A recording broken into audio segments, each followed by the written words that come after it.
morning. My name is Megan Edwards of Focus Communications, and today we're getting an update from Rackla Metals, who trades on the TSX.V under the symbol RAK.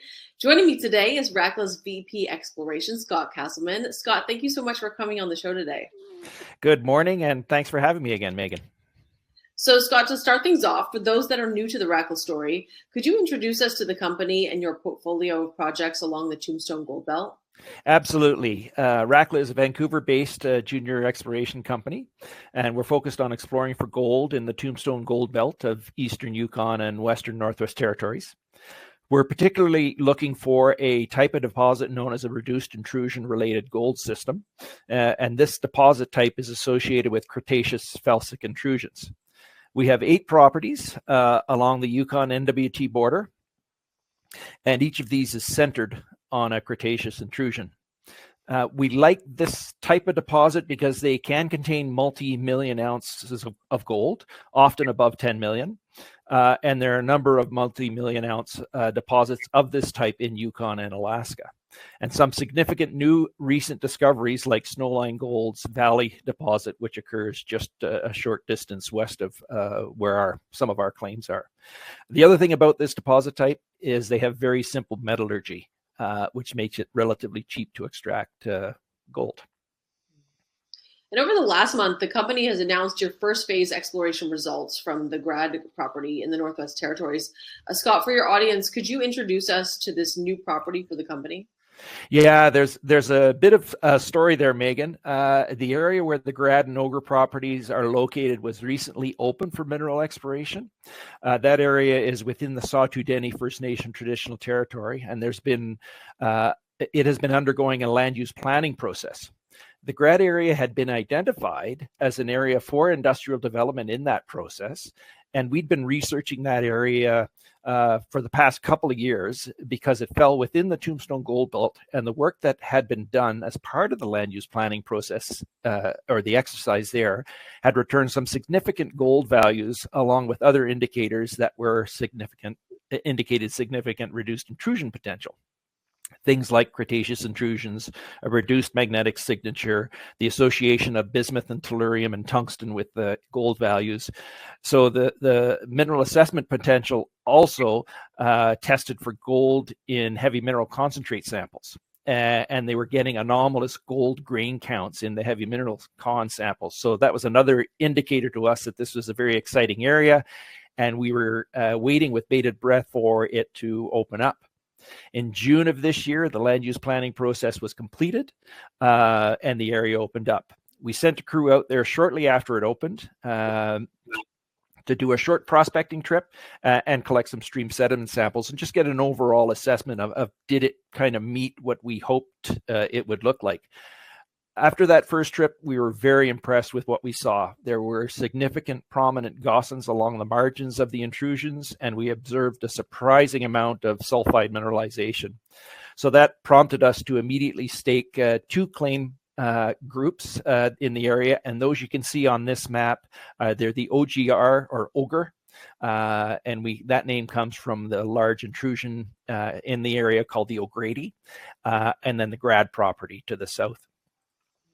And if we zoom in a little bit further here, you can see those 2 claim packages on the bottom right of the slide.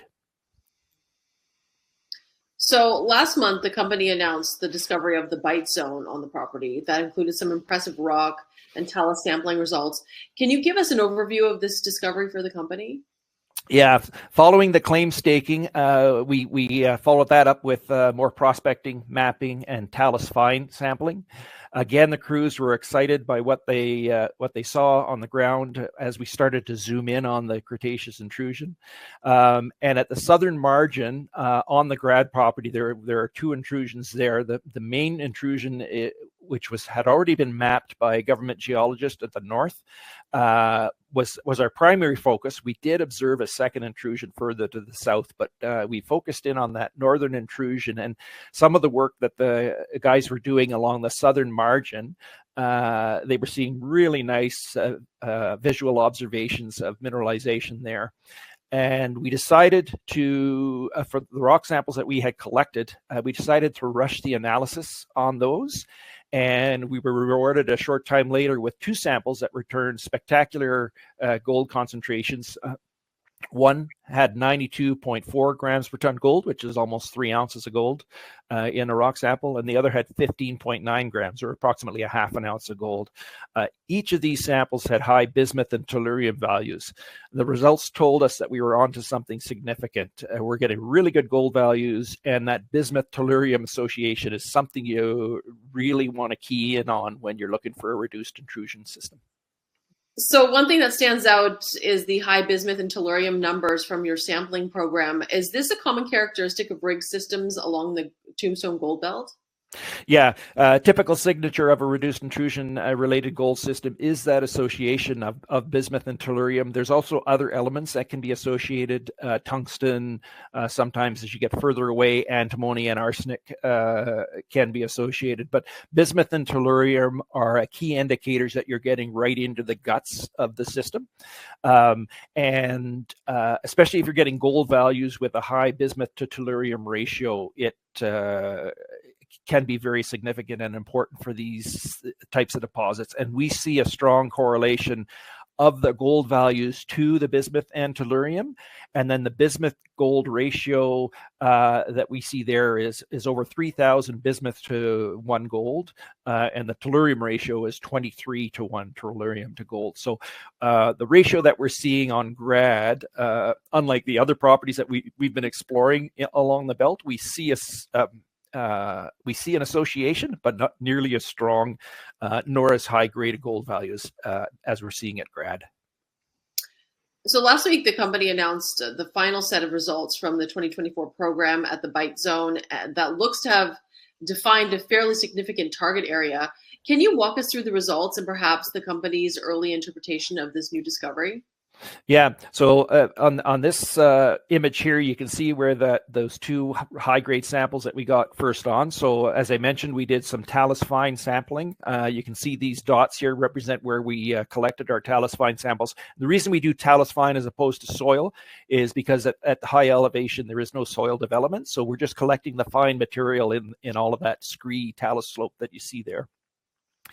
So we followed up that 92 grammer and the 15 grammer with the talus samples, and you can see from the legend at the bottom right that in talus we were getting a number of samples that were greater than 1 gram per ton gold in the talus, and up to 7 grams per ton in the talus, right along that slope where those 2 high-grade samples came from. And that talus fine anomaly measured 550 meters across.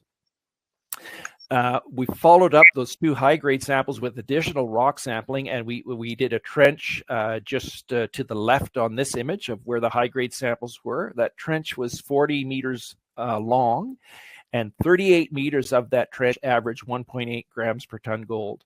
And then you can see all the other samples that we had collected in the area that returned multi-gram per ton gold. We also initiated the process of mapping the rock above the discovery, and we're starting to see some alteration patterns develop. Sheeted quartz tourmaline veining. Again, sheeted quartz veining is a key factor of these reduced intrusion related gold systems. Silicus sericite alteration shows where the mineralizing juices were altering the rocks. So it's we're very excited with the way this target is developing. And to cap things off, Scott, can you quickly talk about some upcoming catalysts for Rackla and perhaps what a next phase exploration program may look like at the Grad property? Yeah, absolutely. So all of our assay results are in. All of the check assays have been done. So we won't be seeing any new sampling numbers coming out, but we did a photogrammetry survey late in the summer, and the results of that should be out shortly. As you can see from this image here, it can be very steep terrain and rugged terrain there.